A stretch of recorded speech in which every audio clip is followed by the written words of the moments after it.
Guys, I'm happy to welcome to the podcast my friend Chris Ruddy. Chris and I actually go way back to the 1990s when Chris founded Newsmax. This was in 1998.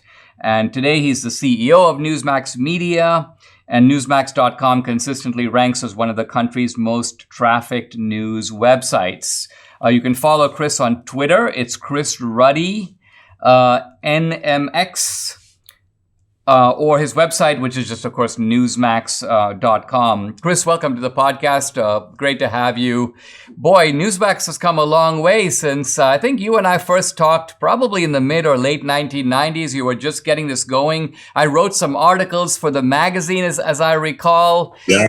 And well, I thought we went. I wanted to make a credit. I thought we went even further back to the Spanish-American War. I think we were in the Rough Riders with Teddy Roosevelt together. Or something. It feels like forever, doesn't it? And of course, the country has changed dramatically, hasn't it? In other words, we're talking now about the late part of the Clinton era, leading into 9/11. And what is your take on how the country is different today, 22 years later, 24 years later than it was then? I think it's sort of scary. So much has changed culturally, politically, maybe economically, but it's very scary and frightening. I think the change is even more since the Reagan years, let's say, like. My parents have both passed away. I don't think they'd really recognize this country right now. My dad passed away in the 1970s, World War II veteran. I think he'd be like shocked when he sees things going on, the trans agenda stuff, and just the way the censorship, you can't even have dissenting viewpoints or you're closed down. Like Newsmax was just closed down last week by DirectTV. We were removed from 13 million homes. And in my view, it was a pretty blatant act of censorship. Let's talk about that. What can you tell us about how that came about? Who pressured whom to make that happen? Was this an independent decision by AT&T? Weren't there some Democratic congressmen who wrote to these providers and asked them to cancel both One America, also Newsmax, also Fox News? How do you interpret how this occurred? Well, I think you've got the storyline pretty accurate. You know, Newsmax has been around as a media website since the 90s. We started a cable news channel.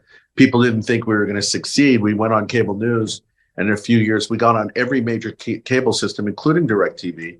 And then suddenly we were a power. We're the fourth highest rated cable news channel. We reached 25 million Americans regularly. That's Nielsen reporting that. So we've had a huge impact. And a lot of people, I think, don't like it.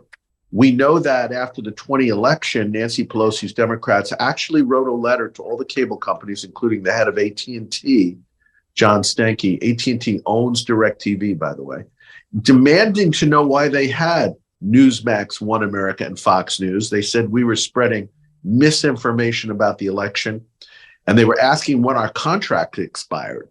So clear implication they should remove us.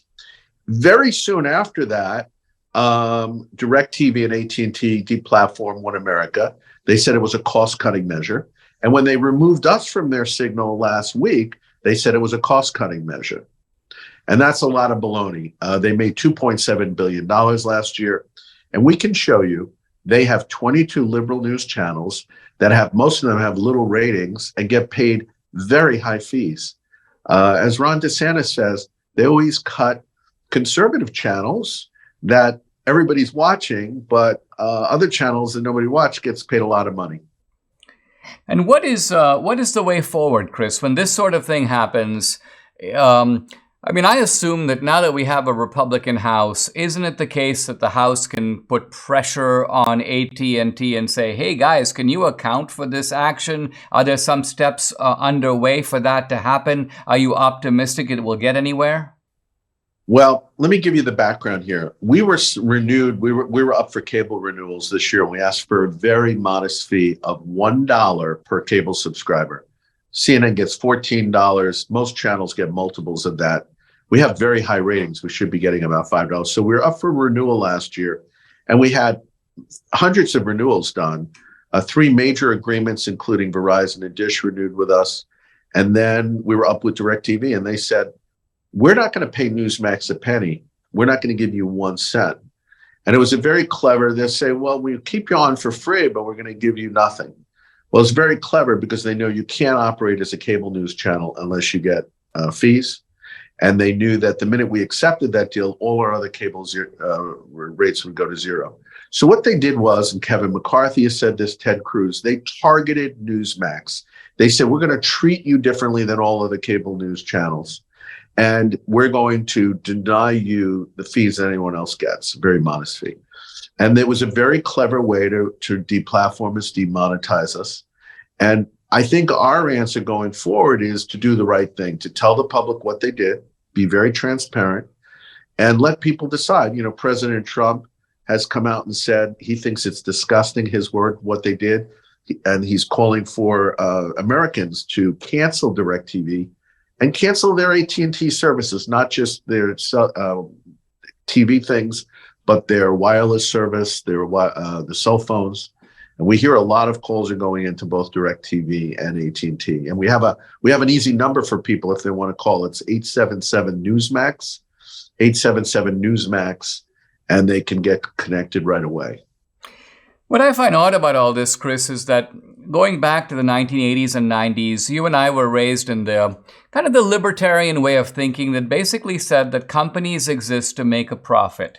And the common sense of that would be that companies would not want to antagonize large groups of potential customers. It would be irrational behavior for them to do that.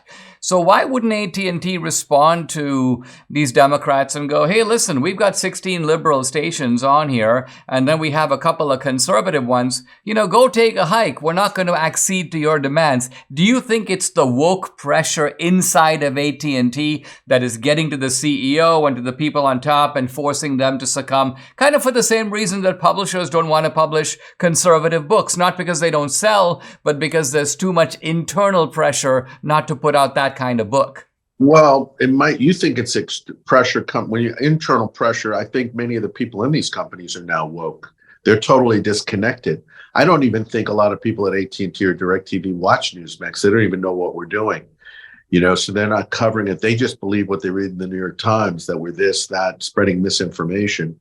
I thought when Congress was changing and the House was becoming Republican, we especially with big tech, we've had many similar issues of censorship.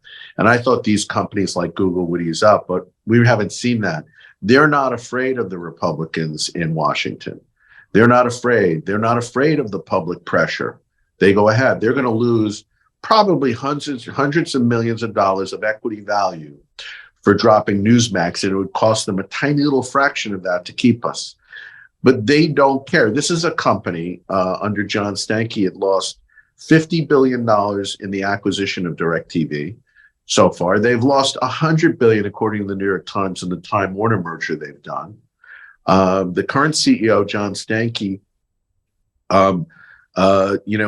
he was in charge of CNN. He oversaw it when they weaponized against Trump and the Republicans. When he becomes CEO in 2020, the 2020 election, he immediately condemned the Republicans. He called the protesters insurrectionists.